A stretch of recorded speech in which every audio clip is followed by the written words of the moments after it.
అవకాశాలున్న ప్రతి చోటకు తెలుగు వాళ్ళు వెళ్లిపోతారని ఏపీ సీఎం చంద్రబాబు గుర్తు చేశారు. తెలుగు వాళ్ళు ప్రపంచవ్యాప్తంగా మరింత విస్తరించాలని ఆకాంక్షను వ్యక్తం చేశారు. ఎన్ఆర్ఐలు తిరిగి ఏపీకి రాకుండానే అక్కడి నుంచే సహకారం అందించాలని కోరారు. సంపద సృష్టి కష్టసాధ్యం కాదని చంద్రబాబు తెలిపారు. జ్యూరిచ్లో తెలుగు ఎన్ఆర్ఐలతో భేటీ అయిన సందర్భంగా చంద్రబాబు అనేక అంశాలపై తమ మనసులోని మాటను వెల్లడించారు. ఎప్పుడు మాట్లాడినా చెప్తూనే ఉంటాను, కానీ దాన్ని అందిపుచ్చుకొని మీరు ఇన్ని దేశాలకు పోతే ఫస్ట్ టైం నేను జైల్లో ఉన్నప్పుడు ఎక్కడెక్కడి నుంచో మీరు డెమాన్స్ట్రేషన్లు చేస్తూ ఉంటే ఇన్ని దేశాల్లో తెలుగు వాళ్ళు ఉన్నారా అని నాకే ఆశ్చర్యం కలిగే పరిస్థితి వచ్చింది.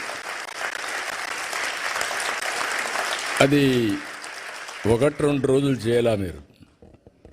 నేను జైల్లో ఉన్న 53 రోజులు నిరంతరం మీరు ఉద్యమాలు చేశారు. దీనికి నా జీవితాంతం నేను అనుకున్నాను. కొంతమంది చనిపోయినా గుర్తుంటారు, కానీ నేను బ్రతుకున్నగానే గుర్తుపెట్టుకున్నారంటే నా జీవితంలో మర్చిపోలేను. అదే మరి హైదరాబాద్ని డెవలప్ చేస్తామంటే నేను చెప్పా ఏం జరగబోతుందో హైదరాబాద్లో అని. తెలివైన వాళ్ళు ముందుండేవాళ్ళు పెట్టుబడులు అది కూడా చెప్పాను. మీరు కూడా భూమి అమ్మద్దండి అని కూడా చెప్పేవాడిని. ఇప్పుడు అమ్మేస్తే మళ్ళీ విలువ పెరుగుతుంది, అప్పుడు బాధపడతారు, ఏదో అవసరం కొద్దికే ఇచ్చేయమని చెప్పాను. ఈరోజు హైదరాబాద్ వల్ల తెలంగాణ రాష్ట్రానికి దేశంలో నెంబర్ 1 పర్ క్యాపిటా ఇన్కమ్ వచ్చిందంటే ఆ రోజు నేను వేసిన ఫౌండేషనే దానికి కారణం.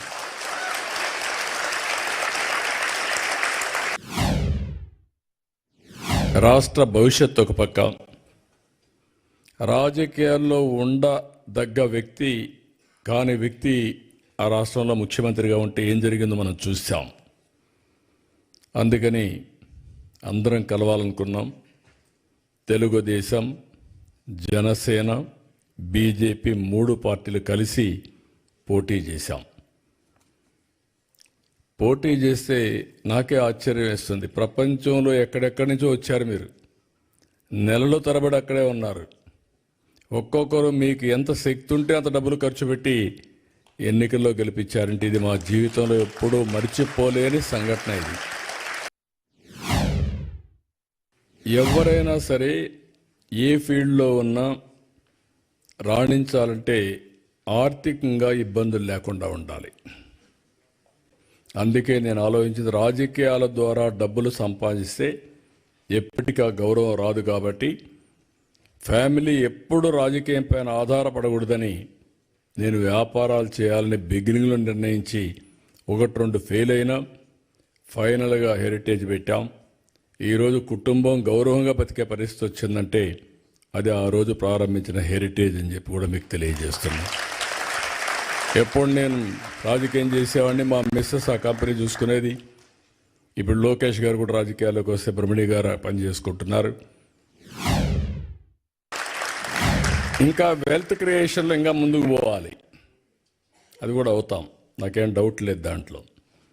ఎందుకంటే జూయిష్ పాపులేషన్ అంతా 1,20,00,000, ఇండియా పాపులేషన్ 145 కోట్లు ఇప్పటికి, తెలుగు వాళ్ళ పాపులేషన్ 10 కోట్లు. తెలుగు వాళ్ళు ఒక 3-4 కోట్లు ప్రపంచం అంతా వెళ్ళిపోతే ఒక 2 కోట్లు ఇంకా మీరు ప్రపంచాన్ని అంతా మీరే దున్నేస్తారు, నాకేం అనుమానం లేదు. ఇప్పుడే అంటున్నాడు రామ్మోహన్ రావు, మీరు తిరిగి వచ్చేయండి అని.